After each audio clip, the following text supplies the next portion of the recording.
Hoje tem grandes chances daqui de eu me emocionar gravando esse vídeo, então eu já tô aqui me concentrando, né? Mas hoje eu vou falar sobre Nihon e Yokoso Elf-san. Sem piadinha, hein? Se tiver chorinho. Sem piadinha.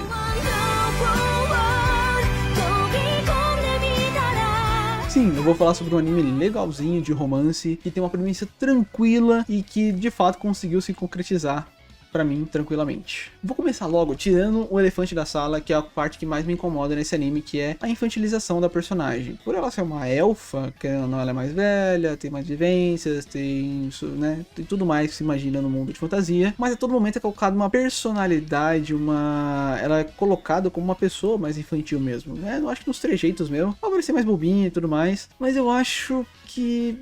Pô, velho, eu sei que tem muita gente que já fala sobre isso na internet, que eu acho que é uma bobeira também, é meio que exagerado. Claro que essa pecha de falar, é a mulher que precisa do homem e tudo mais, e eu acho que é um exagero também, né? Isso, mas sinto muitas obras que tem essa... Eu não gosto de colocar essa palavra, mas é quase uma fetichização, né, de colocar uma pessoa dependente da outra. Mas tá bom, eu acho que não é esse o ponto aqui do anime. E eu acho que já em contraponto eu gosto de mostrar que desde o começo o anime é muito bem feito em como que o Japão é apresentado pra ela. E me surpreendeu em muito, na real, como que o problema do mundo real, diferente do mundo de fantasias, são os humanos e não os monstros. Né, como ela disse, não tem monstro no Japão, né? Né? Não tem monstro. No Japão não tem monstro não, né? Então... Bom, a história gira em torno, né, então, de uma elfa que acidentalmente vai ao Japão, por intermédio do protagonista. O protagonista se chama Kitase Kazuhiro, ou Kazuhiro, mais pra frente eu explico isso. E a elfa se chama Mariabel. O protagonista, que nos é apresentado, ele tem um poder de conseguir viajar entre mundos, né, durante os seus sonhos. Que também é um problema. Brincadeira, não seria necessariamente um problema, porque é meio que exemplificado, explicado no anime, mas, meu, ele vive, assim, um dia de 12 horas no mundo real, e a partir do momento que ele dorme, ele vai pra esse mundo de fantasia, e ele vive como se fosse uma ruptura, né, mas sem a parte de se partir em duas partes. Ele meio que tem duas personalidades, né, dois corpos, né, dentro desse sonho e dentro do mundo real. Só que eu nunca assisti Ruptura, então não sei como funciona, mas não tem estafa mental, não, tipo, você não cansa mentalmente de fazer as coisas, tipo, enquanto você tá descansando no mundo, não tem cansaço mental, não é nem físico que eu tô falando, que aí é magias, mas mentalmente falando, você não tem um tempo de pausa pra cabeça ficar lá de boinha? Ou isso só é meio que contornado por... é um anime. Se fosse comigo, pelo menos, eu acho que não daria uma semana, eu estaria ficando maluco. Então...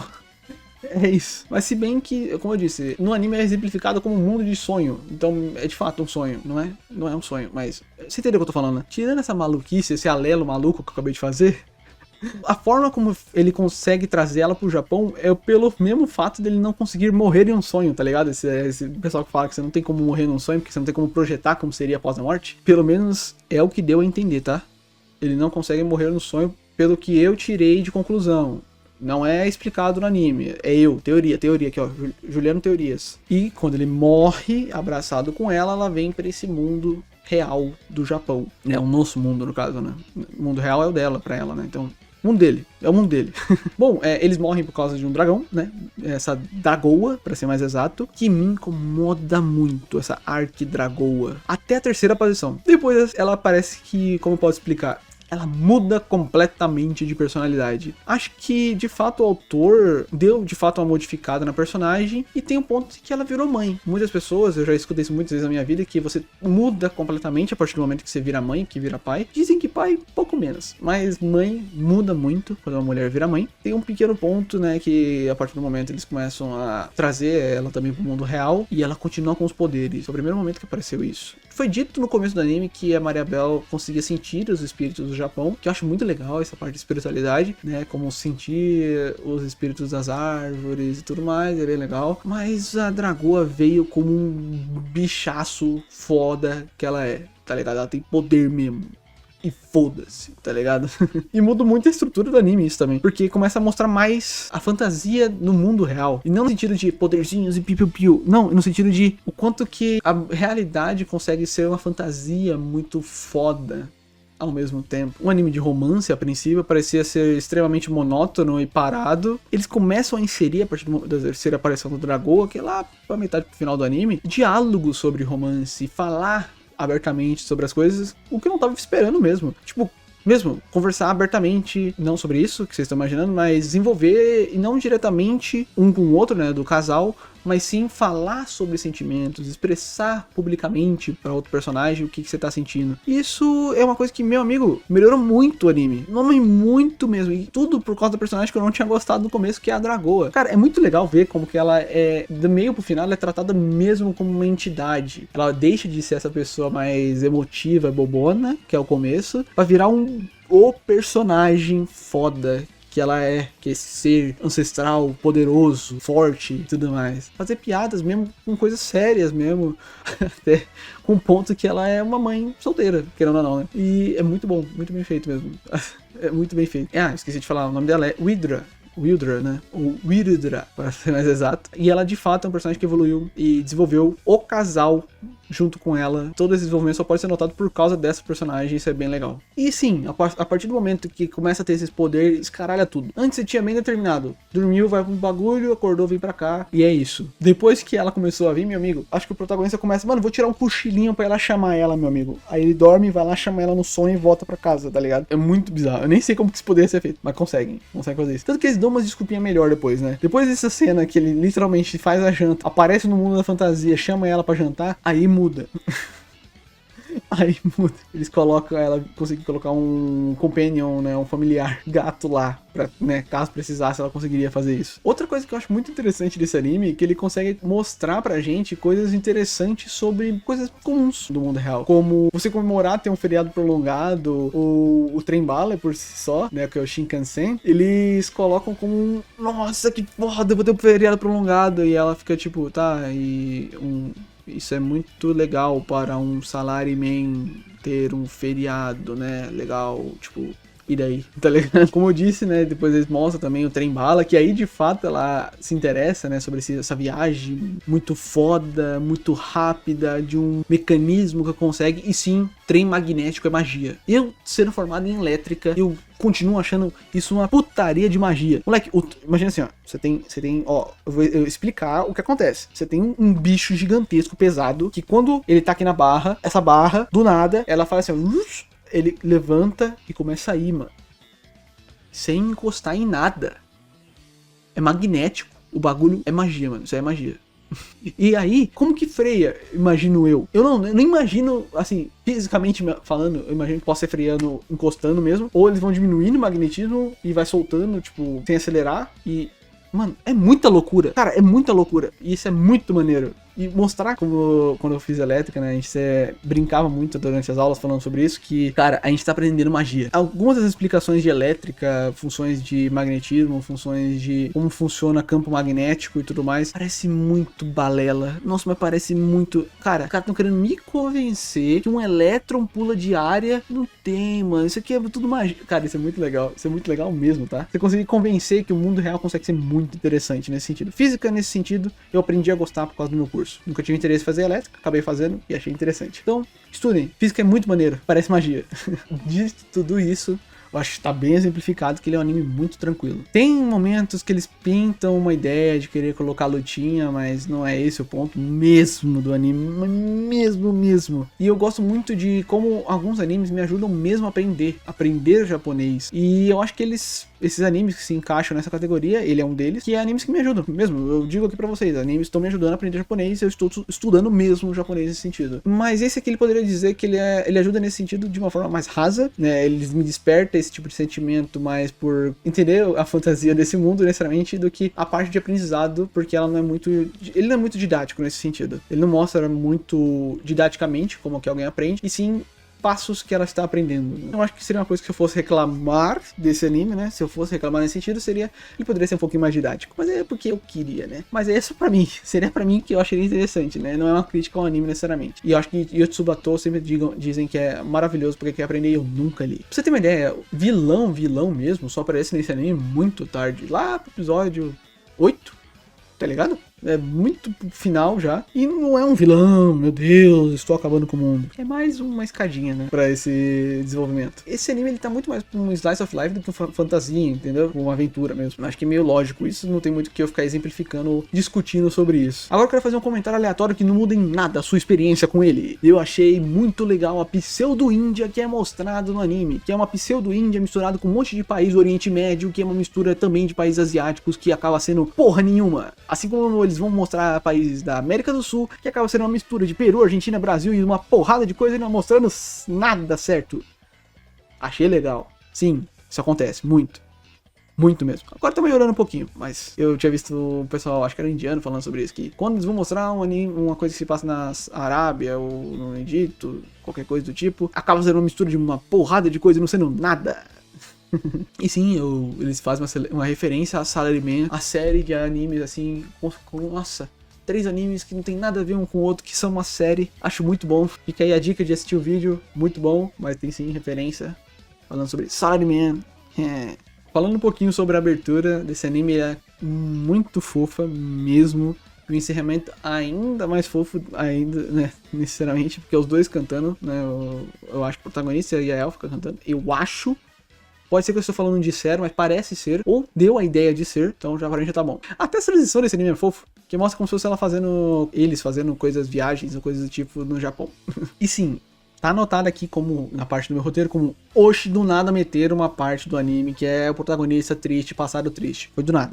Nos últimos 2 episódios, 3 no máximo, cara, conseguiram fazer uma belíssima apresentação disso. Eu acho incrível como que isso foi feito. Eles conseguem mostrar que tudo foi meio triste, meio pálido, e criam um background de um protagonista bem fofo e confortável ao mesmo tempo. Cara, só no episódio 11 que a protagonista, a Elfa, no caso, né, ela descobre que o nome que ela chamava ele estava errado todo esse momento. Ela chamava ele de Kazuhiro, e na verdade o nome dela é Kazuhiro, e ele escreveu errado quando ele foi criar o perfil dele naquele mundo de fantasia, quando ele era criança. Foi por isso. Em todo esse background, como eu disse, né, nesse momento que ela descobre e tudo mais, eles estão numa viagem, né, na casa do avô dele. Nesse passado, que é exemplificado, o avô do Kazuhiro, ele entende esse mundo. Ele é uma pessoa mais velha e ele entende que desde pequeno o neto faz isso, de sumir e ir pra esse mundo de fantasias. Eles colocam, né, nesse background o Kazuhiro como alguém que foi abandonado pela mãe, né, e viveu com os avós desde então, e as coisas foram complicadas no sentido que ele não confiava em ninguém, ele não tinha com quem confiar, né, após esse abandono. E a frase que o avô diz pra Elfa é: quando você vive o quanto eu já vivi, você aprende a aceitar as coisas misteriosas. Isso tem muito a ver com experiência de vida mesmo, né? Quando você é um pouco mais novo, você quer desafiar, discutir, quebrar as regras necessariamente. E às vezes, né, depois de uma experiência de trabalho que eu já tive, muitas das coisas que te dizem, até sobre postura, como que é feito, você não tem que questionar. Você pode sim ser uma pessoa questionadora, e isso é muito bom, mas se tem uma coisa que foi feita há 50 anos de uma forma que é mais otimizada do que você possa imaginar, talvez se você tentar utilizar ela da forma que é, você possa melhorar em algum motivo, mas não vai ser logo de primeira que você vai descobrir isso. Talvez teve 50 anos de tempo de alguém já imaginando formas de melhorar isso, e não é você ir com 5 minutos que vai descobrir isso. E antes dele comentar sobre isso, ele disse que alguém conseguiu trazer a felicidade para a vida desse neto/filho que ele tem. Não precisa se esconder. A pessoa pode ser quem ela quiser. Nesse sentido, eu acho que isso é uma forma de se exemplificar e uma forma de mostrar, porque até o momento ela tava escondendo as orelhas e tudo mais, né? E é uma cena muito bonita, né? Que é mostrar esse espírito, né? Livrando ela e mostrando essas orelhas. Isso pode ser vários paralelos, vários alelos que podem ser feitos, e eu acho que é muito bonito, porque isso vai muito além. Cara, eu acho que pode ser mais direto, esconder seu próprio corpo, quem você é mesmo, né? E isso pode falar sobre várias coisas. Eu falo no anime de Senpai wa Otokonoko sobre ser quem você é, e conseguir se mostrar nesse mundo também tem muito a ver. Cara, eu acho muito bonito mesmo essa cena de como que ela é mostrada e entregue pra gente. E a terceira frase que ele diz é: poder ouvir do mundo dos sonhos é um privilégio para um avô. E nossa, essa frase me pegou, que isso lembra demais meu avô. E cara, esses 2 últimos episódios foram acréscimos assim absurdos nesse anime, nesse sentido filosófico, nesse sentido de apresentação, de background, nesse sentido de que me tocou em além do que o anime queria tocar. E sim, o anime teve até beijo, meu amigo. Vocês podem se surpreender com isso, mas sim, teve até isso, cara, de romance. Então, acaba que esse mundo de fantasia para o protagonista acabou sendo uma fuga que ele tinha dessa realidade cinza que ele viveu, e ele ia para esse mundo maravilhoso de aventuras que ele poderia ter. Esse trauma, querendo ou não, acabou sendo um turvo na memória dele mesmo. Ele não consegue se lembrar direito do passado, e só revivendo esse momento com a pessoa que ele gosta, acaba reavendo, né, esse amor que ele tinha até pelo próprio avô mesmo. É um passado depressivo, é um passado triste, que foi resgatado também por esse mundo dos sonhos, né? Ser abandonado e não poder contar com a própria mãe deve ser algo horrível de se vivenciar, e eu nem tenho como exemplificar isso porque eu nunca vivi nem algo próximo disso, mesmo com avós muito bonitinhos, né? No momento que passa a história, ele já não tem a avó, mas mas ele viveu com os dois, né? Eu acho muito bonito como que o avô, ele sempre referencia a avó como ela estiver lá, sempre, olhando por ele. Eu achei muito bem feito esse fechamento, essa amarração no final da história. Querendo ou não, eu acho que tem como continuar assistindo, lendo isso, mas eu acho que sim, é uma história completa, que eu tenho um começo, um meio e um fim. Eu acho que nada que desenrolar disso seria interessante. Seria interessante ela conhecer no Japão, mas aí acho que mudaria o foco do anime. Eles conseguiram chegar no final mesmo. Tipo, eles já são um casal. É isso. Já têm objetivos juntos e vivem felizes naquilo que eles podem fazer. Isso é muito, muito bem feito. Você conseguir amarrar uma história inteira em 12 episódios é muito bom. E esse final é muito gostosinho e muito tranquilo. Eu acho muito legal isso. Agora tem uma parte que eu escrevi que me toca mais, que eu queria comentar aqui pra vocês. Eu não sei se eu vou ler a íntegra ou se eu vou tentar fazer comentários dentro da minha própria linha de desenvolvimento aqui. A parte do anime que me emocionou de fato não tá ligada necessariamente a ele. É mais uma memória que me trouxe à tona, que me lembrou do meu avô. E muito, muito mesmo. E não de uma forma ruim necessariamente, mas uma mistura de mundo dos sonhos, histórias e fantasias. E a frase do avô, a que ele disse basicamente, ligou a torneira basicamente dos meus olhos. Porque era isso. Quando eu ia para o sítio dos meus avós, quando eu era pequeno, em dados momentos, eu não tava lá só para brincar necessariamente, ou ir para o mato, ou fazer coisas desse sentido. Eu fazia isso também, mas os momentos que ficaram gravados na minha memória são os de eu estar conversando com pessoas, em específico, nos momentos que eu tava só deitado no sofá, conversando com meu avô. E ele me contando causas e histórias fantásticas para mim. Vividamente eu me lembro de uma história que ele contava, e eu contava para ele, sobre uma coruja colorida. É esse ponto que me pega, sabe? Essas coisas não tem o que fazer, né? É saudade de um momento que não tenho mais como viver, mas eu fico muito feliz de ter vivido. Eu não tenho como recriar esse momento que foi feito. Eu acho que a forma que eu posso mais falar sobre isso, homenagear essa grande parte que foi da minha vida, é falando aqui pra vocês, mostrando pra vocês e sentindo orgulho daquilo que aconteceu. Como eu disse, eu não tenho como voltar atrás, mas ouvi histórias de que basicamente a primeira pessoa que me visitou quando eu nasci foi esse meu avô. Esse mesmo avô que eu convivi, eu perdi meu avô por parte de mãe um pouco mais cedo, com 7 anos, e esse outro foi quando já era um pouquinho mais velho, né? Eu já tinha uns 15 anos. Essa lembrança desse meu avô por parte de pai é um pouco mais vívida, né? E é uma lembrança que, sim, é exclusiva dele. Não tem como ser de outra pessoa. E eu tenho saudades do meu avô Antônio. E muito obrigado por fazer parte de me ajudar também a contar histórias e conseguir me comunicar nesse sentido e exemplificar muitas fantasias e muitas histórias e causos para muitas pessoas, eu espero, daqui pra frente. Dito isso, de resto, fica aqui um agradecimento por ter chegado até aqui. Eu vou deixar aqui meu Live Pix. Toda ajuda sempre será bem-vinda. E comente suas experiências ou inexperiências. Ou, mais específico, eu queria que vocês comentassem se tem alguma coisa que não necessariamente faz parte do núcleo de história ou de uma parte que tem a ver com uma história assim, mas que te lembre algo fora de um anime. Que linka com a sua vida na realidade e que consiga mostrar esse mundo de fantasia que é viver nesse mundo real. Caso vocês tenham curtido o anime tanto quanto eu, não deixem de comentar. Eu sempre vou querer deixar aqui como minha última vírgula uma recomendação duvidosa. E sim, foi esse o nome que eu escolhi porque ele representa muito bem o meu gosto cultural. Nesse caso vai ser uma música novamente, mas em específico da Pink. Just Give Me a Reason é uma recomendação de uma música que me remete também a um passado e que faz muita parte da minha vida, querendo ou não. Não tem muito mais o que justificar, né? Acho que já tá bom, eu tô tentando me segurar aqui. É isso, fiquem todos muito bem, até um próximo vídeo, review, algo do gênero, e sempre vejam, contem histórias, conversem com pessoas e tentem sempre se expressar da forma mais pura possível, digamos assim. Seja você mesmo e tchau, tchau.